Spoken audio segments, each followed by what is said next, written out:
और भूटान के राजा जिग्मे खेसर नामग्याल वांगचुक आज प्रयागराज में महाकुंभ में शामिल हुए। उन्होंने त्रिवेणी में पूजा अर्चना भी की। भूटान नरेश वांगचुक आज प्रयागराज में महाकुंभ 2025 में शामिल हुए।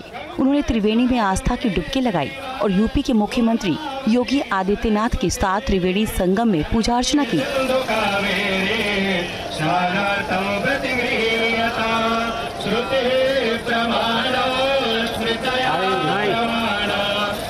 सीएम योगी के साथ उन्होंने त्रिवेणी की आरती भी की।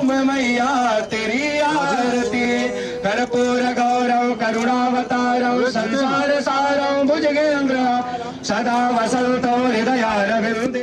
सीएम योगी की ओर से उन्हें कुंभ कलश भेंट किया गया।